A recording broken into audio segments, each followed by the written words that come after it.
Well, hello there, and welcome to another segment here of the Alliance Against Seclusion and Restraints live Facebook series. We've got another great event planned for you today. My name is Guy Stevens. I'm the founder and executive director of the Alliance Against Seclusion and Restraint. Of course, we're an organization that was founded around the idea that we want to reduce and eliminate the practices of restraint and seclusion in schools across the nation and beyond. Ultimately, really everywhere that people are being worked with and people are being restrained and secluded. Our mission is to educate the public and others and to connect people together that are dedicated to changing minds, laws, policies, and practices so that these practices are eliminated. And our vision is to see safer schools for students, teachers, and staff. We are very excited today to have yet another amazing guest. I was thinking to myself before we started, and I have to go back and do the count, but we started doing this about a year ago. We started out with a guest per week, and we've been on a guest every other week for now many months. So we've had quite a few guests. I'd encourage you to go to our YouTube channel or on Facebook and see some of our past interviews. But today we have Elly Chapple. And Elly Chapple is joining us for a very special discussion. I'm really excited about it. We're going to be telling you more about Elly in just a minute. I do want to let you know that we're going to be taking questions today during the interview and during the discussion. So feel free to put those in the chat. And we will try to get through those as we can. Or if you just have comments or want to let us know where you're from, feel free to put that in the chat as well.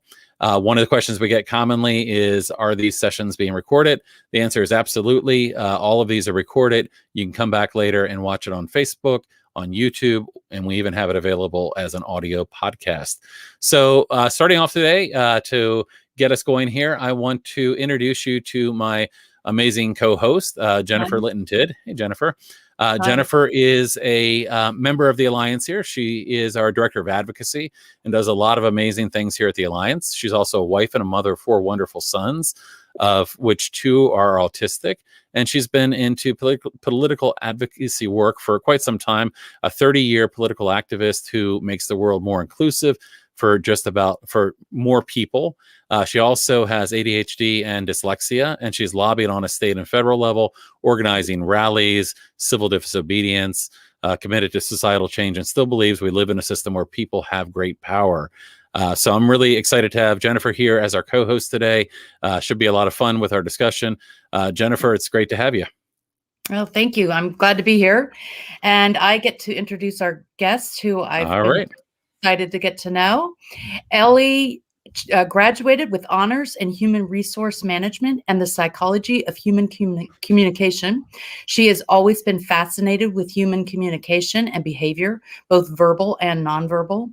She spent her early career working in businesses, managing and developing strategy for solutions-focused approaches and building and maintaining relationships with clients. Elly has a passion and interest in equality and inclusion for all, and her drive is to ensure that everyone has a seat at the table.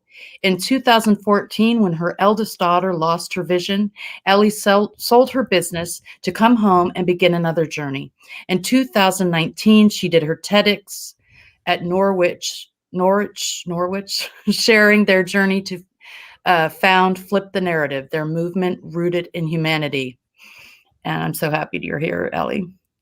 Thank you very much for having me. Elly, we're really excited to have you here. And, I had the privilege of talking to you recently and getting to know a little bit more about you. But I feel a little bit like I've known you for a while because I've been really moved and inspired by the work that you've been doing. When I think about, and we'll of course go through and tell people about who you are and what you're doing, but you are an inspiration to so many of us. So we're really, really excited to have you here today. Thank you. That's very kind of you. I'm absolutely honored to be here. Well, thank you. And as I was listening to your intro, I was kind of thinking about, reflecting on my life, and I'm sure Jennifer could do the same, that our lives often take these unexpected twists and turns. And, I wouldn't have imagined, a couple of years ago that we'd be sitting here having this conversation today. I think about what happened to my son that led me on this journey with the Alliance.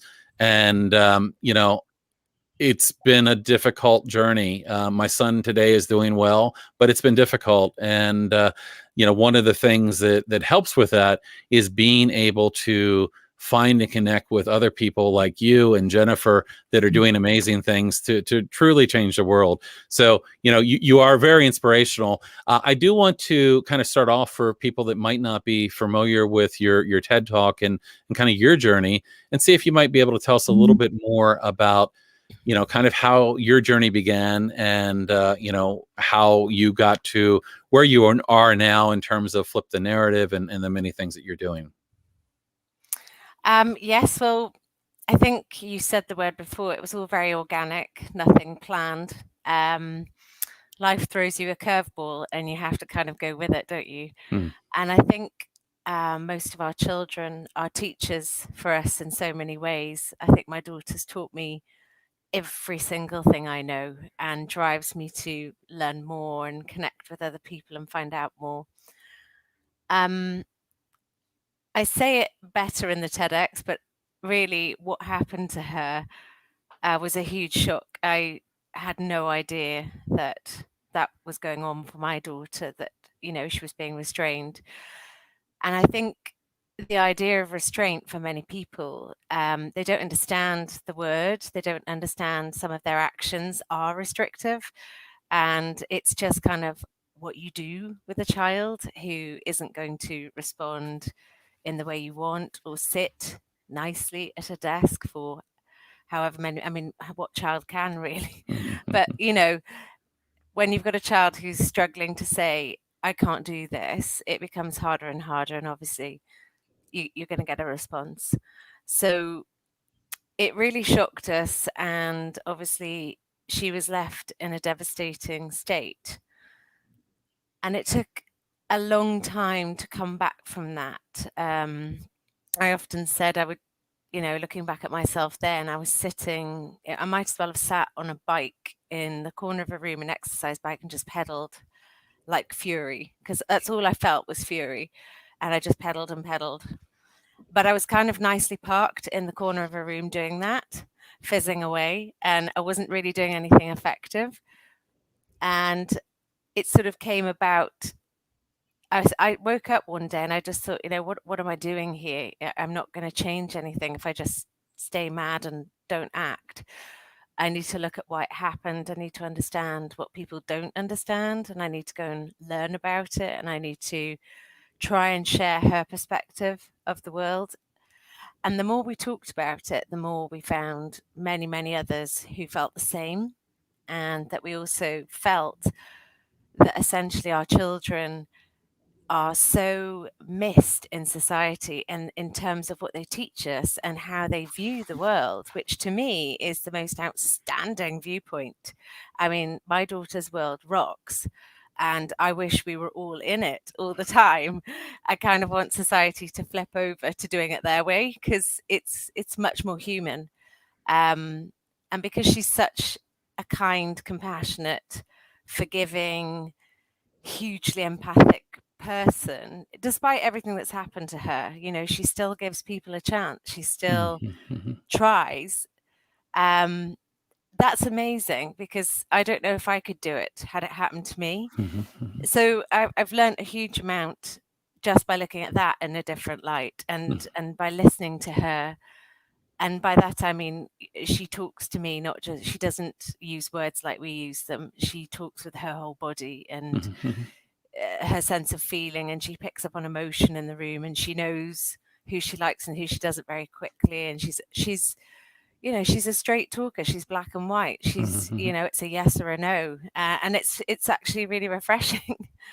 So it's been a pathway that we didn't sort of plan. It just kind of keeps opening up. Right. And we've met so many different people on the way who've taken us into different areas, and there's so many I can't name them all. Sure. So Ella was being restrained and isolated. Is that correct? Well, I don't know about isolation because I only saw the restraint one time, but it was enough to trigger in me a feeling of, I felt sick. I think I was so shocked. I couldn't process it at all. I just, my mother instinct was raging. that's when I had to ask lots of questions about why is this necessary? What did she do for this kind of, I think I was kind of thinking, she's a human. We don't do this to humans. What are we doing? We don't do we do this to humans? Oh my God, we do this to human. It was like all of a sudden everything coming.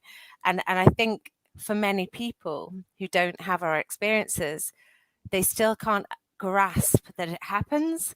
They can't grasp that if it happened to their child, quite how they would respond, because it's within that sort of bubble of it not happening to many, and it's sort of over there in the corner, and it's really nice to look at, but it's not in my space. So it's there's a real disconnect with how do I support this? Is horrific. What do you mean? And I've still met people who question whether it really happens. Does this really happen? And you're like, yes, it happens all the time. So I think there's a huge amount of, I feel a lot of compassion for, I think my sister-in-law really helped me understand it from an external perspective, because she was standing saying, she helped me do the TEDx. And when we were talking about how to put this into 11 minutes, which was really hard, she had to go through the whole story with me minute by minute, and it was really hard. I sort of fell many times because I couldn't do the bit in the middle, and she made me walk it. And then once she'd walked it with me, she sort of said, gosh, if I hadn't done this with you, I just couldn't have imagined this is possible, like how you feel, how it would make me feel, that it's something we condone in this day and age, that it's not, why is it acceptable? Why do we need to do it? We've got so many tools in our box, and sure. So I suppose that's led me to a point of trying to understand what fundamentally needs to change. And I think under it all is this lack of seeing them as human, like us. They are entirely the same. It's not a different species. It's not, even if it was, I wouldn't treat anybody like that, or any kind of species. Animals have better protection at times. And we're talking about a vast number of our human population that are still fighting for that seat at the table, for that recognition for who they are as a person. And it really does not matter whether you use words or not. Why does it matter? We've got millions of languages in this world. Theirs is one. So why? There was a wonderful quote recently, and I can't remember the name of the lady. I must try and find her name. But, she said we spend hours teaching disabled children how to interact with their peers. But why don't we educate non-disabled children to interact with their peers? There's a whole flip the narrative there. It's like we force them to do this, but we don't return the serve. And what are we showing? I mean, again, I think about this frequently. Having been the parent of a child that was restrained and secluded, and really traumatized by that. What are we sending to other kids that are witnessing this? What are we saying to children when they're seeing children with disabilities that are being, treated this way? And that's such a big part of the problem here as well, is not only that it happens. I mean, the first time I heard the words restraint seclusion in the context of a school, I was almost in a state of disbelief. I wouldn't have believed it. If you had told me these things happen in a school, I wouldn't have believed it. And we see people from around the world that get involved in our group, and they're like, well, I'm glad it doesn't happen in our state. And I'm like, what state are you from? Oh yeah, it happens, I'm afraid. Because people can't even imagine that kind of thing would happen. That happens a lot. That we get, that doesn't happen in my state or my country. And well, let me look up the data, because actually it is happening. And actually, many teachers in schools with whom I've spoke didn't know it was happening in their own school system. I've talked to teachers, and they say, "Oh, we don't do that in our school system." Let me look that up. Well, actually, no, there were this many restraints and seclusions in your district, and it's kind of it's a dirty little secret. Right. And the impact is on everybody as well. So, we talk about the impact on children. Somebody just commented here and said, kids are witnessing, and that's traumatizing. But it's not just the children; it's the teachers and the staff that are also involved in these situations, and of course we end up with this circle of trauma where as people become afraid, as they become hypervigilant, the staff and teachers think they need to do these things because they're fearful. The children are in a situation where they're in a state of fight or flight and they're fearful, and that whole situation really allows this to happen again and again and again. So I mean, it really is something that for everyone. I mean, we always talk about our one of the things we say is we want safer schools for students, teachers, and staff, and that's absolutely true. When you're using these kinds of things, when you're treating people, and that's what I love about your work, Elly, is that you really bring this down to the human perspective. It's all about being human. It's all about, is that an okay way to treat another human being? And of course, the answer is no. Of course, that doesn't make any sense. But yet we see some of these things continuing to happen. Yeah, and I think we have to look at where is our skill base, because we are by definition entirely different as human beings. It's not a them and us. We're all different. So I have a hearing loss. Jennifer said she's ADHD. I'm sure you've got things too, Guy. We've all got stuff going on. So at what point do we decide, okay, is it a percentage? Like suddenly at this point we treat you differently. I can talk. I really struggle with my hearing, but I can talk. I can make myself heard. I can, but if I didn't have my sight, I couldn't speak like my daughter, then I'm suddenly, missing a lot of stuff that I need to actually stand in the world. And this is where we've got to step forward for those people, because it doesn't, I think people look at it, and I don't know whether it's a societal thing. It's just, so you've got your taboos. Okay, we've worked through gender, we've worked through race, we've worked through sexuality. We have not broken through on disability yet.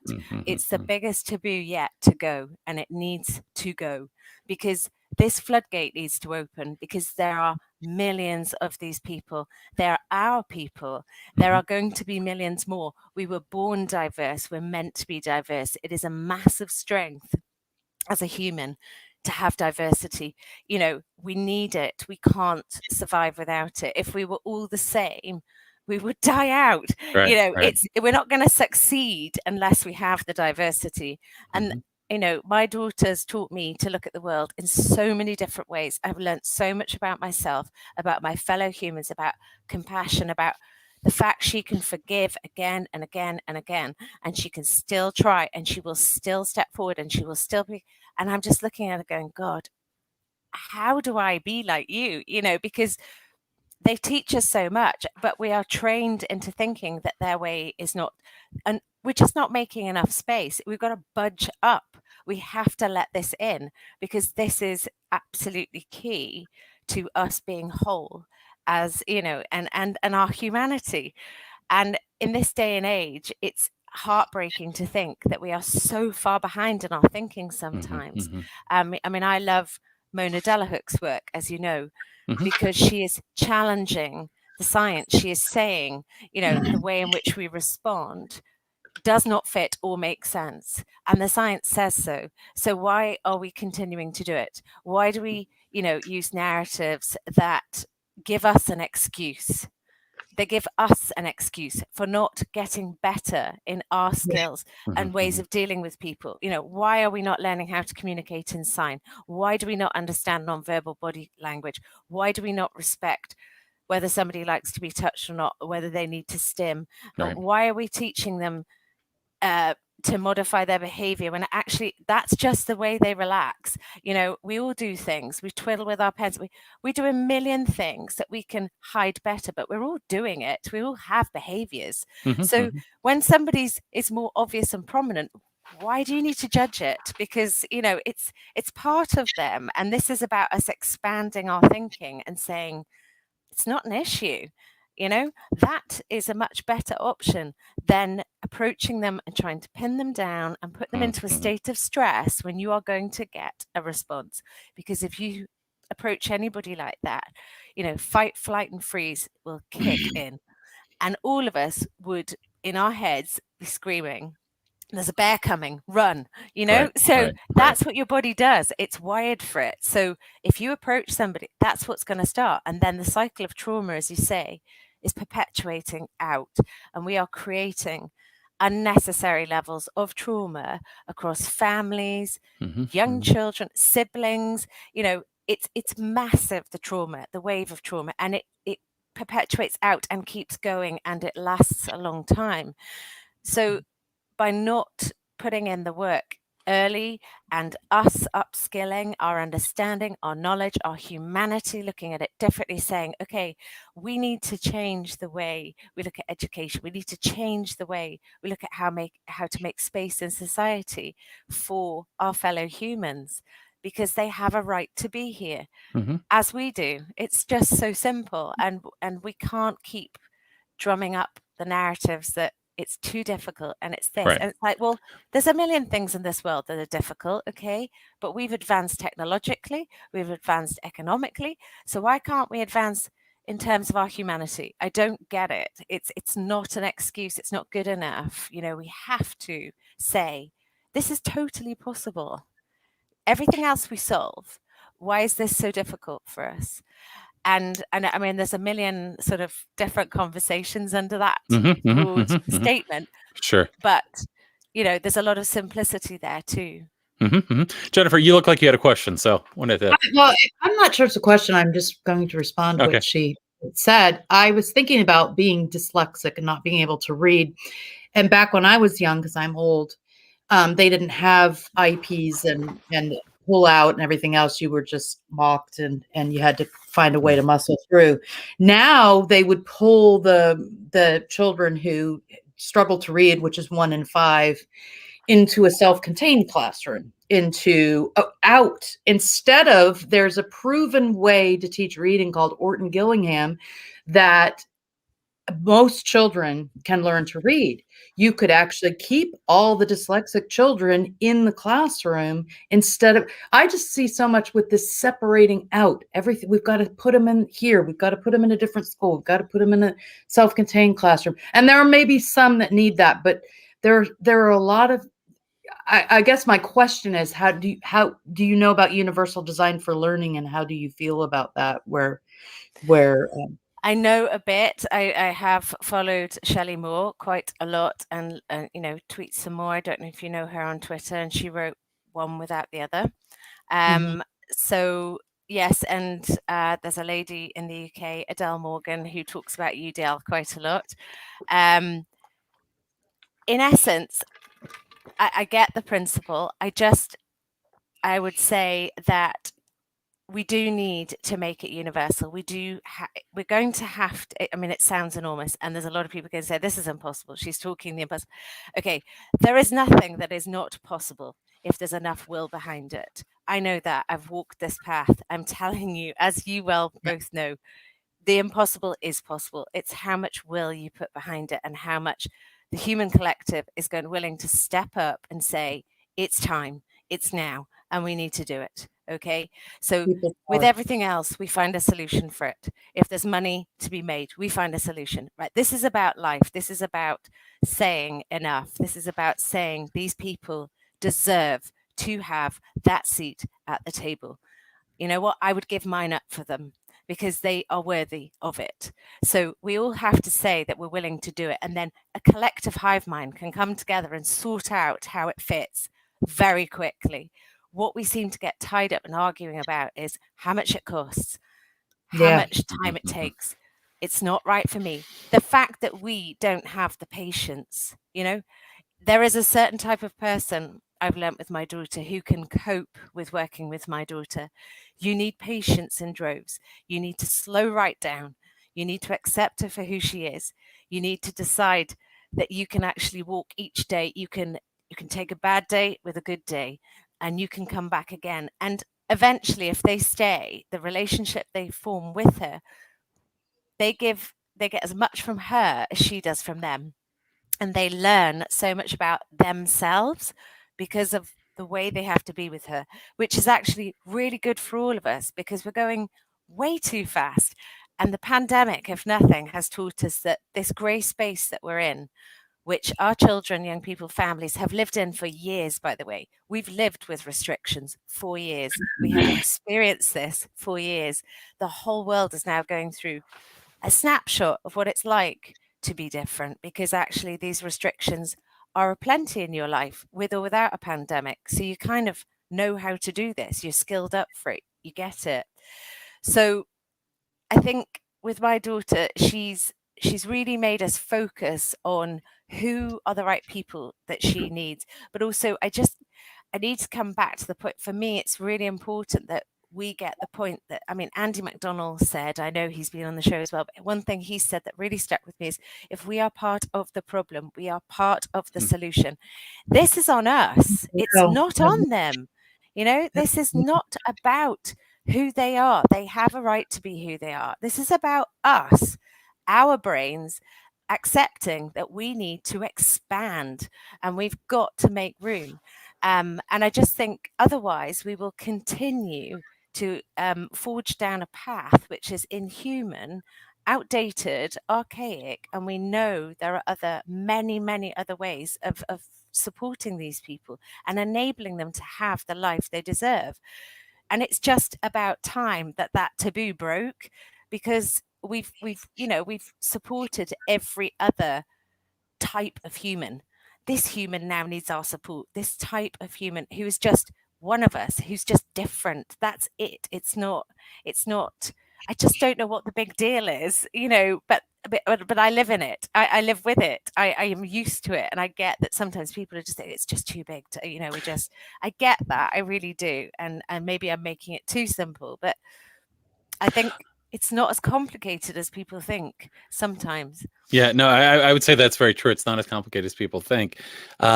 But, I mean, when I think about, restraint, seclusion, suspension, expulsion, all the things that we're doing to kids, and again, you look at who is being affected by these things, and disproportionately, I mean, we look at the data in the United States, it's 80% of the restraints, 77% of the seclusions across public schools in the U.S.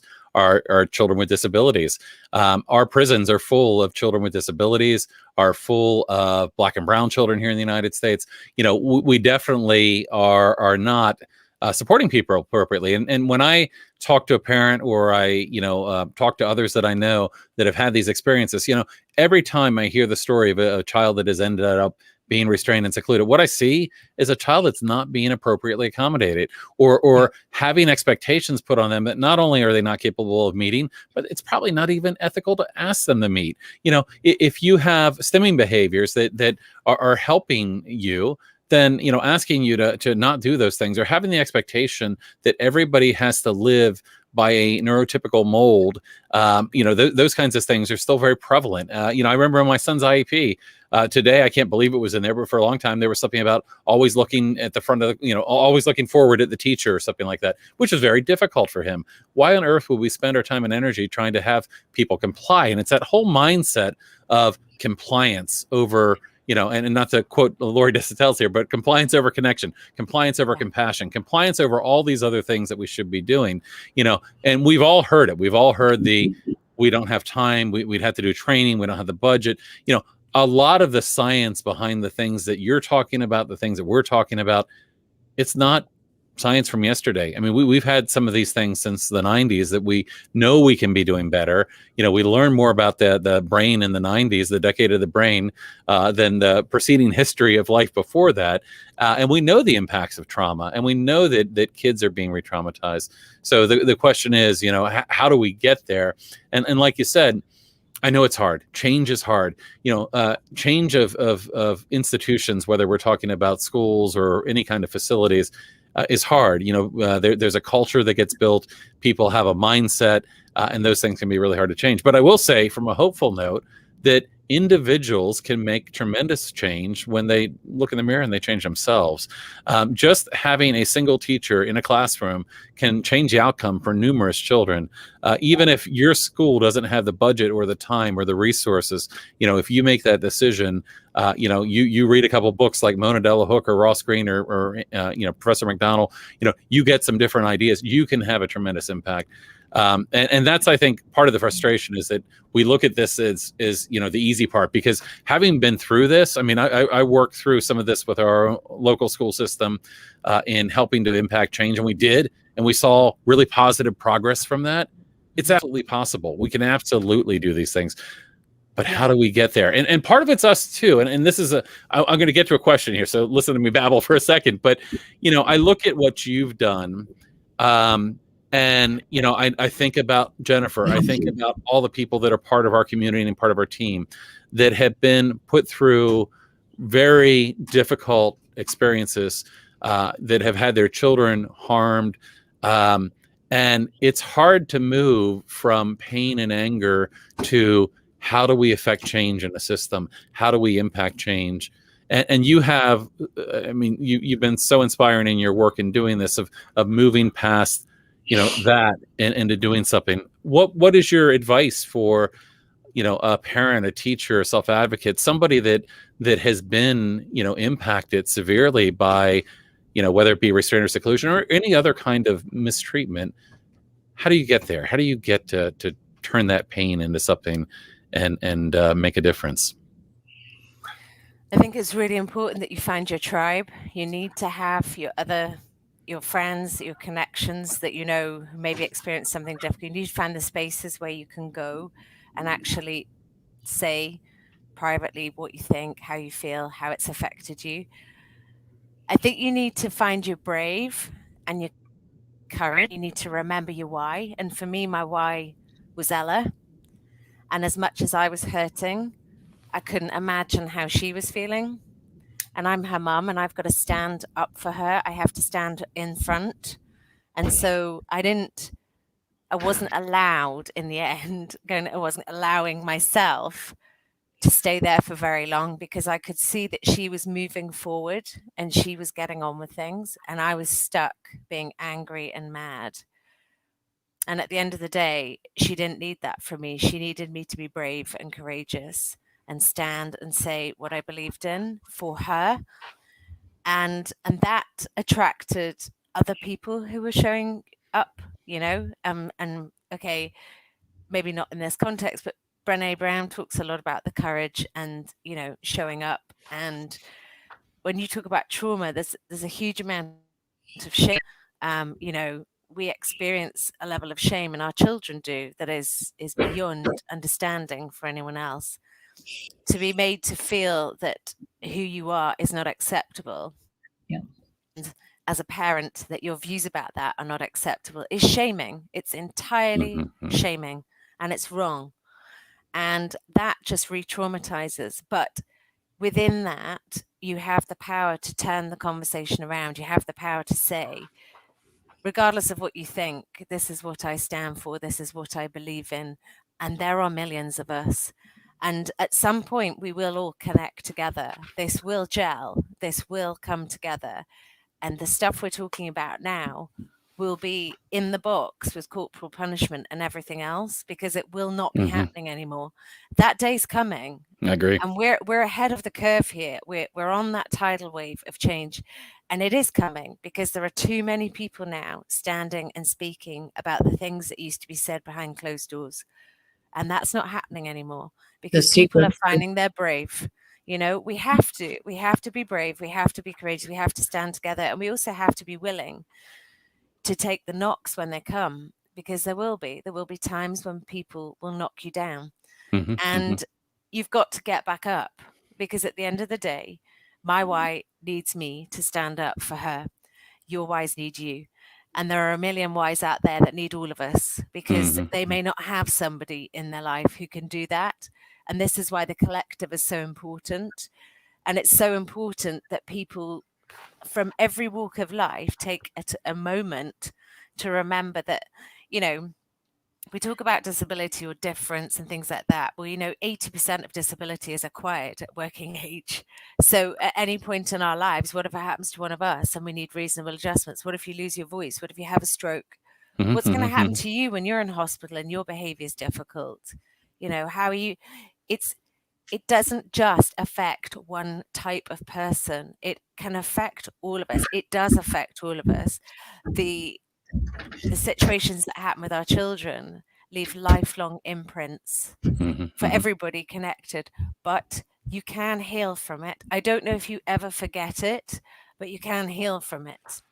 And you will spend a long time healing that, and it will trigger, and there will be moments when it's really hard and it comes back and you think, I was fine with it, and it just hits you again. And that's trauma. And that's something you may have to live with forever. But, in terms of policies, institutions, governments, they always like to talk about money, right? That's what everything comes down to sometimes, really, is money, efficiency, and could you just all get in the class of 30 and stop making a fuss?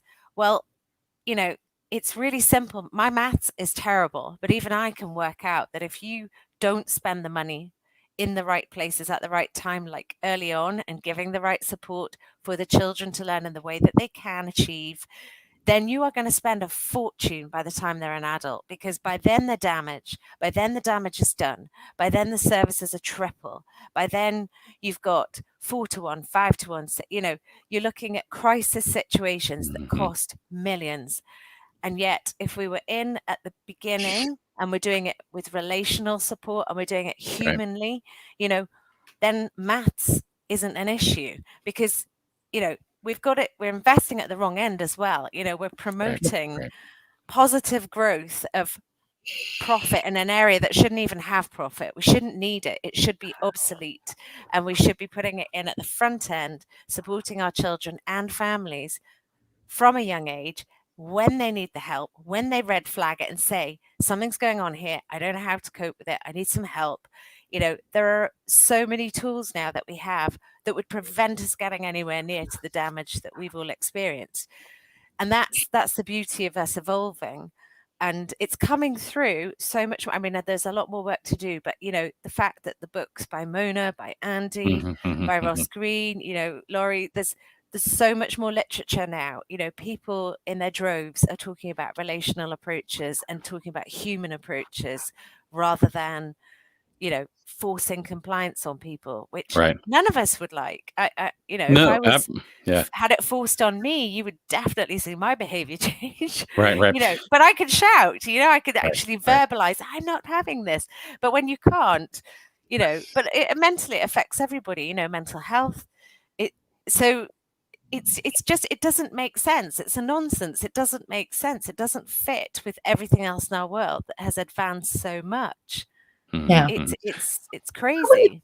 I wanted to ask you, I have a short anecdote, and that is when I was growing up with disabled people, I remember the line was, don't stare. And I noticed when I'm out with my son, who's a non-speaker, and he has, the physicality of autism, he's obviously autistic when he's out. And I noticed a lot of people doing the, out of the periphery or whatever, or they'll start asking me questions about him in the third person, or talking about him in the third person. And I say, why don't you ask, because I can actually translate some of, his sign and his stuff like that. Talk to him. Look at him. He loves to be talked to. He loves to get attention. Can you think of things we can do on a smaller scale? We obviously want to get legislation and change the world and everything, but I think I see it as changing one person at a time. That he's a person. Talk to him. Yes. Yeah. So in our community, so my daughter is really quite gregarious, and if you don't talk to her, you'll know about it. So we're very, it's my biggest bugbear. I hate it when people do that. And hate's a strong word. I probably shouldn't say that, but I really dislike it if you don't talk to her, because she's standing there and I don't need to be her mouthpiece. You need to learn how to communicate with her. That's on you. Okay. This is what I'm talking about. We need to learn to upskill. Get yourself on a signing course. Learn how to just sit with a person. You will learn to read them.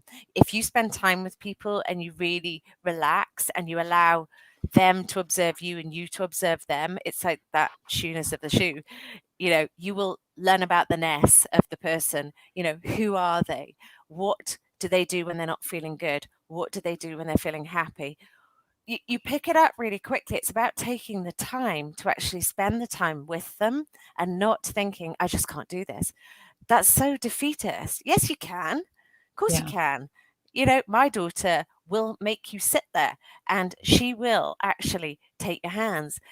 And she's very quick at deciding whether it's a yes or a no. So if you get a bye, just go, because that's it. Your interaction's done. I've had enough, and I might entertain you next time. And she will mediate how that relationship builds. And if you follow her and trust that, you will get a really good relationship. But if you push it too quickly, you'll know about, she will literally take you on a journey of, I can take it at this pace. I've now had enough. I can't say stop, so I will push you away. I'll say no. I'll say bye. If you don't respond to that, I will respond again. And it's just language, but it's different. It's just body language. It's a different language. It's just following the conversation without the words. You can do it. We can do that. And we need to get really good at it, because we do spend hours teaching our children to sign, to communicate with peers, to fit in with the mainstream world. Well, we need to spend that time learning how to fit into their world, so that their world and our world become one. So we need to spend more time just, it's like you say, it's the respect, it's the equality. I would not take it lightly if somebody spoke to my husband about me when I'm standing there. I'd be like, excuse me, I'm standing here. It's the same thing. It's the same. So why do it? And I think sometimes it's a fear. It's a fear of, and it's like, well, give it a go. I've got a friend, I really hope he doesn't mind me saying this. I won't mention names, but his son is autistic. And we were in the forest school, and his son came up to me. And I will never forget this moment for as long as I live. And he's a really tall boy. And I was like, oh my God, I don't know what to do. And I'm looking at him thinking, okay, just breathe, just relax yourself, because he will pick up on that straight away. So just stand there. And he turned and looked. And I looked at him. It was almost like, don't look at me. I was like, I'm not looking at you. So I turned that way. And he came forward, and I put his hand on my shoulder, and for like 5 longest seconds of my life, I swear, he was like checking out whether I was okay or not, just through, I don't know what he was doing, but it was just so and then I thought, I've either passed this test or I haven't. And then he rubbed his face on my shoulder and walked away, and I thought, my God, I'm in. And it was the most beautiful moment, because what he was saying was, you're okay. And I was terrified.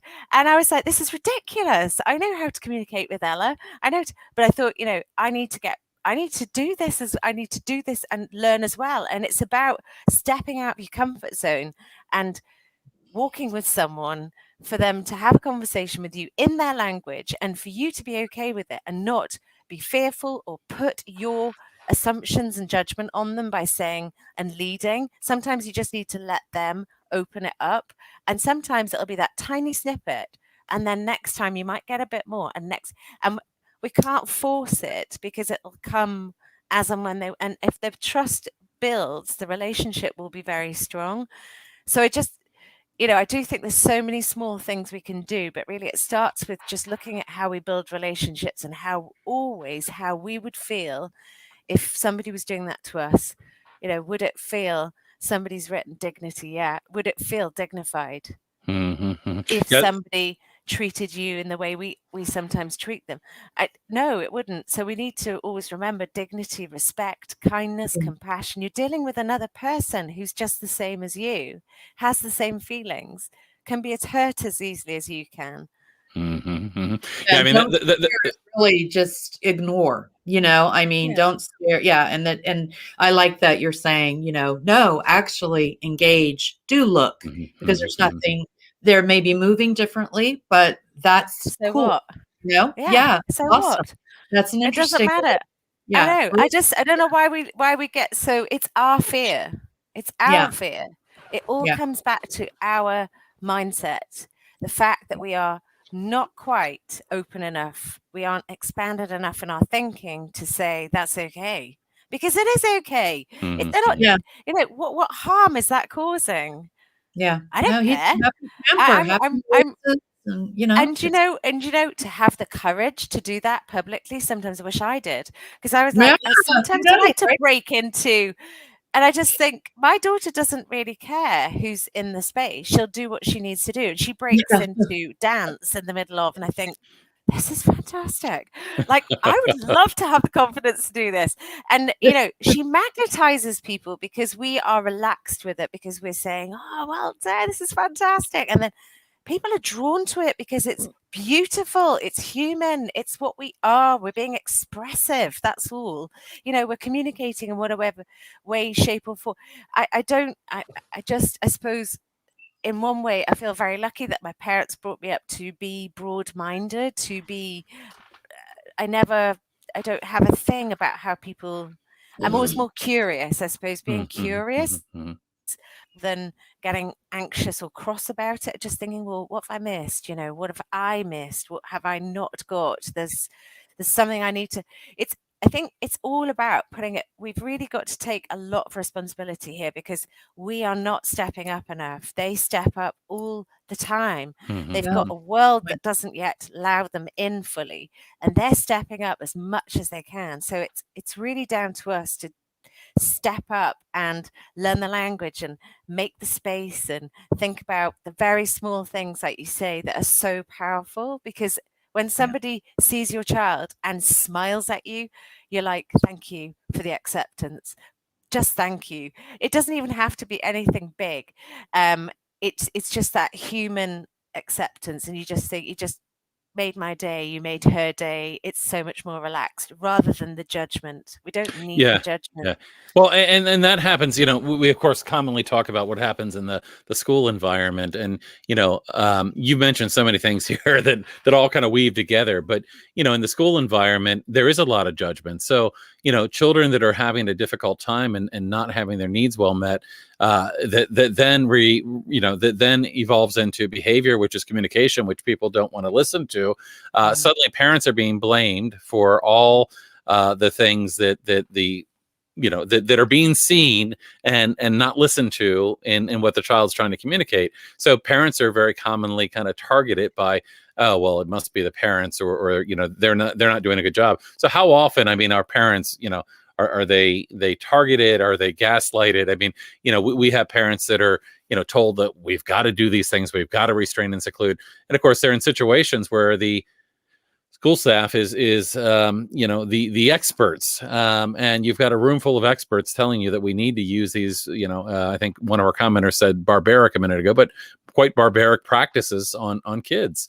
So I mean, that's certainly a huge problem. Law enforcement. That's what they told me. They would have to call the police, and he was 7 years old. So that was a viable option for them, that they would call the police and he would be handcuffed and detained. So that, you know. Yeah. Or kicked out of school altogether. But let me get to a couple comments here or questions, just because it's going to be really easy for us to take all your time. But let me get to a couple here. Beth, who is a member of our team, and I think this is very related to what we were talking about. What have you found the most effective to get an aha when you talk to people who have been entrenched in their thinking? So this is often what we see. We see people that are like, well, and I think we had another commenter mention this as well, that people just get stuck in what they're doing and they think they're the right things. So how have you found to be effective in getting people to take a moment, pause, change their lens? Well, if Ella's with us, then they need to meet her, because within minutes, and with, I suppose, because we don't coaching the interaction, but we're supporting them with it. So it's kind of taking them on a very short journey very quickly. It's okay. I'm here. I've got you. I've got her. I'm going to be the mediator. It's fine. And bringing the two together and then pulling back out. That's often a really effective, quick way, because people will sometimes look at me as if to say, can I? And I'm like, yeah, say hello. Say hello. You know, you said hello to me, say hello to her. It's what, and it's just the fear. So it's getting past the fear. I think other times, It's spending time with people and really sitting and unpicking what they're worried about, because quite a lot of the entrenchment can come from fear, just being worried that they're going to get it wrong, that they've been brought up in a certain way to believe X, Y, and Z. They're trying to challenge that in their head, but it's quite hard. That we all have a very knee-jerk response in society. You know, we all love really, really bad. We don't hear enough about the positive. You know, the bad stuff gets a lot more airtime. And it's just spending time with them. It's actually taking a moment to say, do you want to actually sit and chat through? And I just try and share a different way. I try and take them on a human journey and just say, you know, think about it if it was like this, or flip the narrative around, you know, talking about how we teach disabled children so much about how they have to fit in, but yet we don't do the reverse, and we really need to do the reverse, because that should be the way the equity flows. And I think sometimes directing them to look at, you know, read books, watch the YouTube, you know, I would say sometimes if you really want to go on a journey, there's not just our TEDx, there's loads of TEDx, there's stories that would inspire you to think differently. But there's a lot of literature now. You know, the books that are coming out, they're really worth picking up and reading. I mean, Bessel van der Kolk's been around for a while, but I still love The Body Keeps the Score, because a lot of that, you know, people can relate to out with difference that they may not have in their life, but everybody understands what they're saying. Now, then you can apply that to when these things occur. This is essentially what's happening as well. So there's lots of way of connecting people in. And I think there's so many fabulous bloggers out there, and there's a lot of active people on Facebook and Twitter. And so very quickly through social media, they can read things. But I think often it's a good old-fashioned conversation and having the time to discuss it with them, and also being willing to let them do the vent, let them do the attack, let them go at it, hammer and tongs. This is my, that's all fear and noise. And then don't react, because the other thing we tend to do sometimes in this debate is we respond in the way we're saying not to respond. Yeah. So our behavior is just as challenging. Right. Okay. So if we meet challenging, I don't want to, you know, make space at the table for your kids who are with challenging behavior. What's the response going to be? We're not going to get anywhere. You know, I know we're angry, I know we're upset, but we've got to be bigger than that, and we've got to bring about the compassion and the love and the humanity.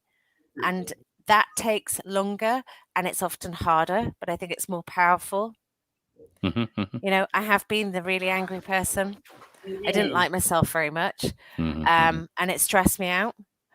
And it is much harder being compassionate. And it doesn't mean that I don't have moments of utter rage, but they're far less, because actually to educate people and to take them on that journey, you have to be the one who's willing to kind of hold them while they do it, as you would someone displaying challenging behavior. And it's just challenging behavior in a different way. It's verbal challenging behavior. I don't want this. I don't accept it.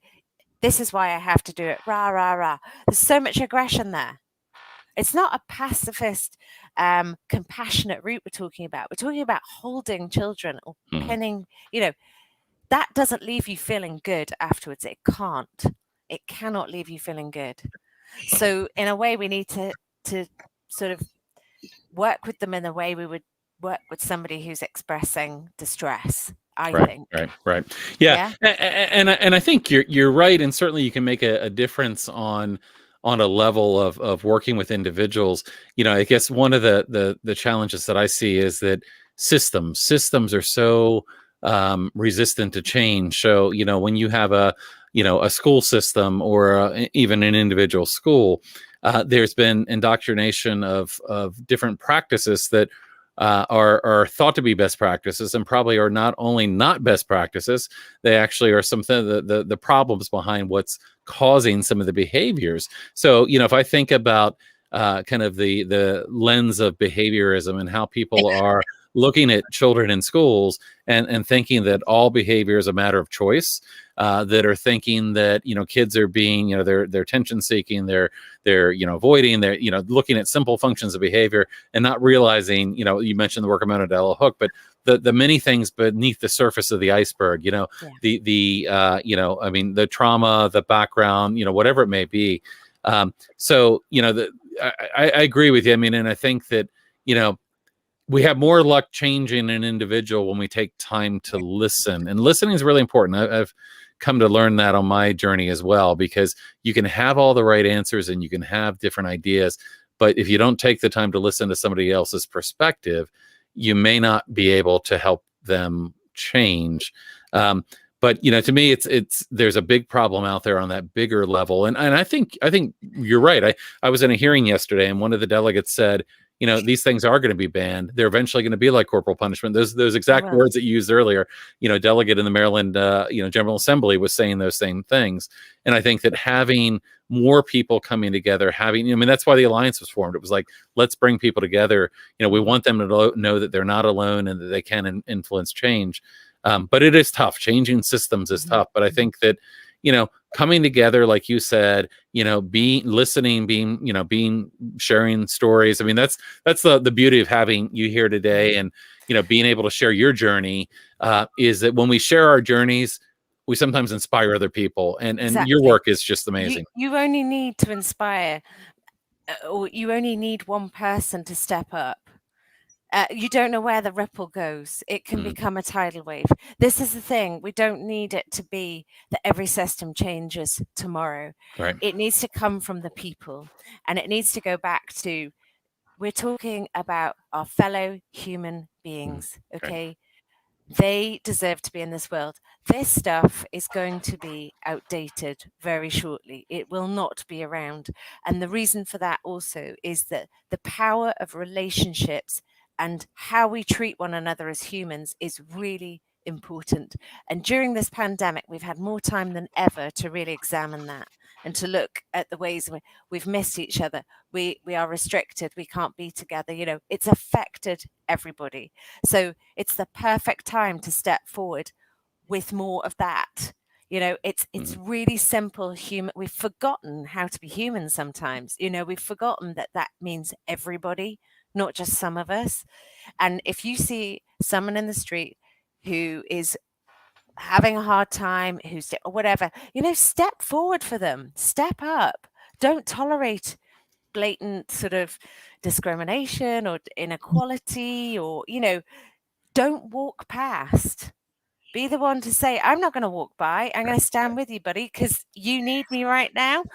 And, I've witnessed that with people who have seen somebody having a hard time and this gone across and said, okay, you don't know me, stranger, but I'm going to be here. And often, when I was with Ella and she was younger, if something happened in the supermarket, the person that came over and said, are you okay? Can I help? Look, I'm just going to do this while I was like, you've just walked from heaven down here. I needed that, right? It's just the 5 minutes that somebody actually cares and says, I can see I don't need to know the details. I don't need to get into judgment. I just know you need help. That's it. And I'm going to help you. And it can be so simple. And I think it's about being human. It's about saying, I won't walk by. I won't close my eyes and look the other way. I'm going to look at this and say, no, it's not right. And if I can add my voice, and it's just a petition, or it's something that anybody could do, eventually you have enough voices and enough power, and it'll be a tsunami in the end. It will, because that's the way it's going. And that's the hope, and there's some positive signs out there. I mean, there's some positive things happening, around even just the part of the work that we're focused here on at the Alliance. We've got a community now of almost about 11,000 people that are following us, and this started 2 years ago. I think Jennifer and I were like number 1 and number 2 here in terms of the Alliance team. And okay, well, somewhere in that. But things are heading in a better direction, I think. But you're right, and one of the challenges, when I started working locally, I found people that have been impacted by things like this, but they were sometimes afraid to step forward because of retaliation from a school district or getting their stories in the community. There's a lot of social pressure there as well. And sometimes people, these are traumatic things, and sometimes people get beyond them and they think, I just want to put that all behind me. I want to move forward. But it really is important for people that can come forward and push this forward, because it is tough. It is hard to do, but we need those voices. And that's part of this community. And I want to say something real quickly, kind of as a side. We've been getting a lot of comments here, and I try to keep an eye on all of them, but it's difficult. But Brooke, I saw your comment, and I want you to know that we're here for you as well. I know I've talked to you before. I would be happy to see what we can do to help you. I mean, this is about community. And we want to, through the Alliance community, have more and more people supporting and working with each other, because a lot of us that have been through these kinds of things, whether we're a parent or a self-advocate or a teacher, whoever we might be, we've got a lot more strength when we do come together. And again, that's part of the point of doing all of this, is that, if by sharing your story, Elly, we're able to have some people inspired, that little, and I think somebody mentioned in the comment, but that spark can really start something going. And, the more of these we can get going across the world. I mean, yeah. Obviously, it's easy to think about it from your own perspective. We're talking to you here today, and you're in the UK. We're over in the United States. I have conversations with people in New Zealand and Australia, and this is not a problem that's just affecting one part of the world. But we've got to do that. So, I really appreciate you, coming here and sharing your story with us. Very well. One thing I'm really excited about, is the worldwide. I mean, we're seeing disabled people rising up, the own voice movement, the Nothing About Us Without Us movement. And it's inspiring to me, because some of our very, very strongest supporters of the autistic self-advocacy movement. And they're just, or really we're their supporters. Right. But having two autistic sons, I feel like their liberation is afoot, but it starts by not treating, or by treating them like human beings and not dogs. Yeah, because at the bottom of all of this, we're talking about humans. We're all humans. Yeah. And we're all different. And we're the same. So why do we just, and we've addressed this on so many levels, but this one we haven't addressed enough. We have not broken this taboo yet. We still walk around it. It's the elephant in the room. It's enough. It's enough now. And this is the brave, this is the courage, this is the bit that, if you can find a senator or whatever, in your end, and we can find good people in ours, and people can start standing and saying the right things. I mean, Norman Lamb over here was incredibly helpful, and he's always stood and said what needs to be said. But it's about, it's everybody saying something, everybody doing the small thing. It's the small acts that actually shift it more quickly, I think. I mean, there are brilliant, all the big things that are going on, but the everyday human stuff, when people just get it all of a sudden, and it sort of seeps in, and suddenly it's like the light bulb moment, and you can see it, and their lives are changed, because what they haven't allowed in for so long is just amazing. It's amazing, the way the world can be viewed so differently. And we need that, because that makes us better humans. So, the whole thing is necessary. And I think it's stepping back from fear and judgment, because we don't need to fear it. Fear is the only thing that drives anything, because we don't know it enough. We're scared about it. The rotten end of fear, it costs too much, but there's a million reasons for fear, and yet none of them make sense. And this is why I just think it's so important, when somebody's displaying fear, that we come back at it with compassion, because otherwise we're just feeding that narrative and cycle of challenging behavior by us being responsive in that way too. And what we're trying to say is, can you do this differently? Can you walk to me differently? Because I need you to be brave here and try it differently, because it's time for a new way. Right. So let me ask you a couple of questions here in terms of when did this happen? When did this happen to Ella? I mean, how long ago was this in terms of, the restraint and you beginning to, get active in all of this? So it was 2013. 2013. So yeah. Okay. And how's she doing today? How's your daughter doing? She's amazing. Yeah. She's just amazing. Yeah. She's doing, yeah, I can't, there's so many things I could say that she's just phenomenal.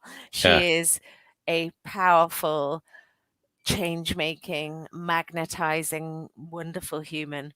And everybody who's in her presence adores her because she just changes them. She makes them look at themselves. I had somebody once say to me, it's what she's taught me about myself. Mm-hmm. She's made me look in the mirror and really look hard and think about the stuff that I need to do.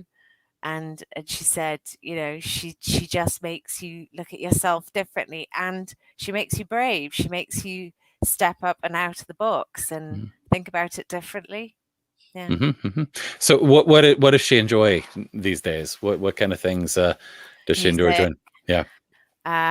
She loves music in the car in particular. Cars are very calming for her. Mm-hmm. She loves plastic measuring spoons, which are like like little 5-set spoons. Mm-hmm. Which she likes to flick up her teeth, which I think is sending information to the cochlea, because she's obviously got hearing loss and blindness.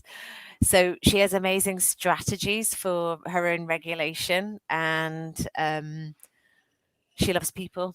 She loves people. She loves her family. She likes to be in the thick of things, but she'll cope with it as long as she can. You need to, she knows when it's her exit point. We know when it is. She's just got, she loves it. She's an amazing cook. She loves baking. She is, so there's so many things she likes. But I think her favorite thing is people. People who really get her is her favorite thing, because, and the people who really get her don't overcrowd her. It's not about talking to her constantly. It's about how to be with her. They get how to be with her. They get how to, and they learn how to relax, and they learn how to be themselves. Because actually what she demands is that you are your authentic self. And that's quite hard for all of us, I think, to step into our authentic self and say, this is actually me. And she does it all day long. She doesn't flinch from that. So, it's another thing we need to learn about, because they're quite happy to be who they are, and we're terrified of being who we are. So right. There's a meeting in the middle there, isn't there? Yeah. So I have a question here from Nicole, who said, did Ella leave the school that she was restraining her? Yes. Okay. And what did you do at that point? Did you have another school that you found, or Yes, we went to a different school, but she ended up being educated out of school because she's deafblind, and it's a very specific pathway for education, which is quite difficult to meet the needs. There aren't that many schools in England.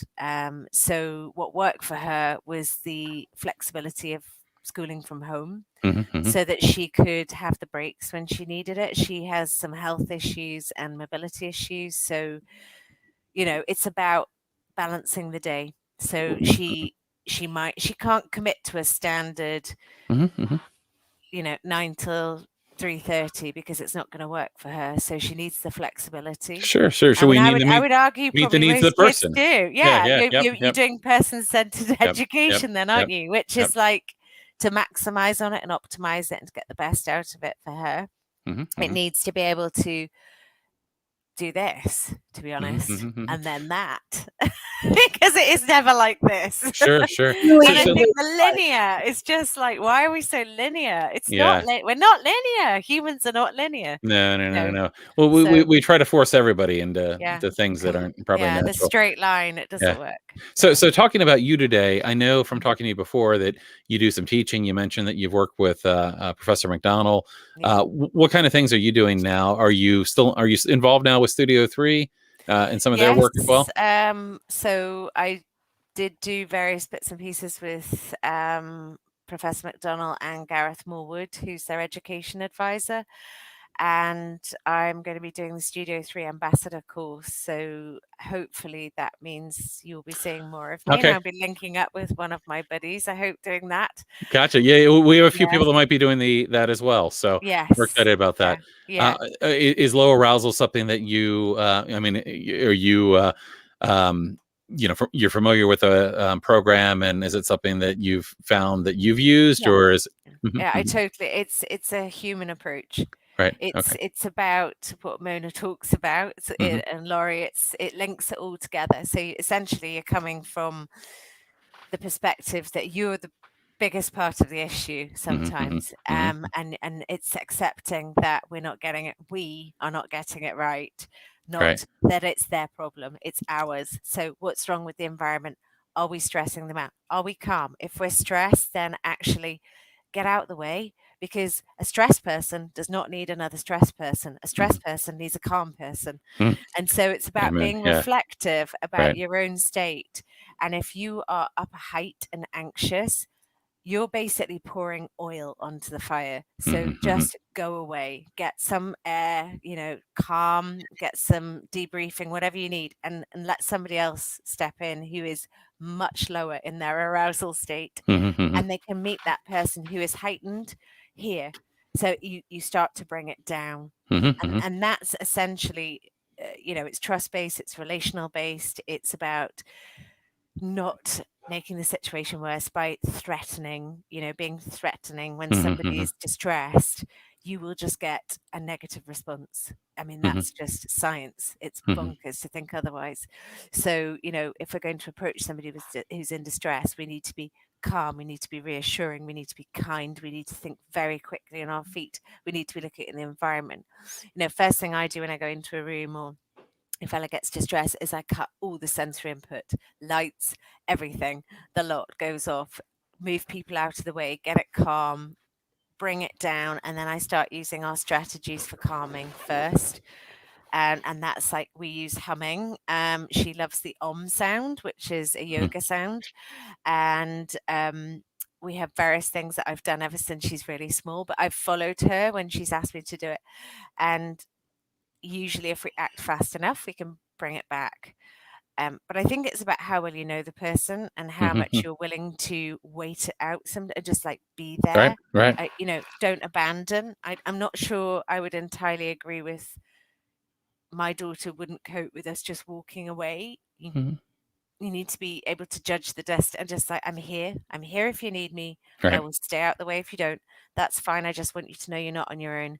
And it's just being human again. It's a very human approach, the low arousal approach. I find it refreshing and very kind and it also, it gives families a huge amount of space and scope to actually put in, what works for them, because they listen very much to families, and they can structure that program and support or anything you need around your needs and your family's needs. And it's very person-centered.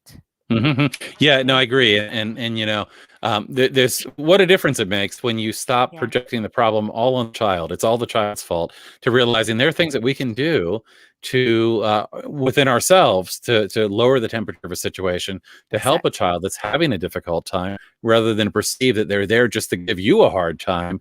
So there's a lot to like, I think, about that approach. I'm excited. We've got a couple of people that will probably be going through the ambassador program as well. I'm really excited to do that. I think it'll be, you're on the list. So we're excited about that. And I've got one final question, and then I'll let Jen have a final question as well. And mine is, kind of, how are you doing? I mean, these things are tough battles for us, as well as going through. For the last couple of years, I've been working a full-time job and had a second full-time job, essentially running the Alliance. There's a lot, but I mean, how are you doing, and what have you done? Because, like you said, we have to reflect on ourselves as well. And that also means making sure that we're in a state where we're going to be helpful and supportive. So what have you done to kind of keep yourself where you need to be through all of this? Well, I have a really strong circle of friends. I have really good friends. And I think Jennifer and yourself will be the same, but I have a tribe And these are people that are going through very similar things to me sometimes within the system, or that I've met along the way. And I'm very lucky to have really varied and different friendships, and I have friends in different places and spaces for different things. So that for me is what's really the most helpful thing. I also spend most of my downtime reading. I don't switch off from this very much. I'm always looking at what could I do differently? How could I do this better? What do I need to know more about? How to explain this in the human way. I think it's kind of like a passion for life. And then, my kids are my greatest joy. So as much time as I have with them, and spending time with my husband and them, is really important, and my family. And I can't wait till we can all do that again, because that's been really tough for everybody this year.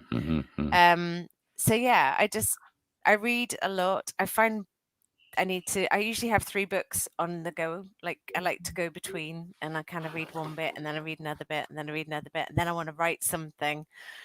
So I think, I don't know, I do lots of creative things. And also I do sort of like meditation is really important to me, just to take time out. And that's actually really helped me center myself and my feelings. And when that rage comes, it's like, right, you need to meditate. Yeah, So, that's great. That's great. it's about having those moments, isn't it? And just finding it. I don't have hours anyway, so it's like 10-15 minutes here and there when you just need to take a breath and just breathe for 15 minutes and just, right, okay, yeah, simple act of breathing can do so much. And yeah, that's great. So I'm going to let Jennifer ask a final question, but before I do, Jennifer will tell you that I never let an opportunity go by.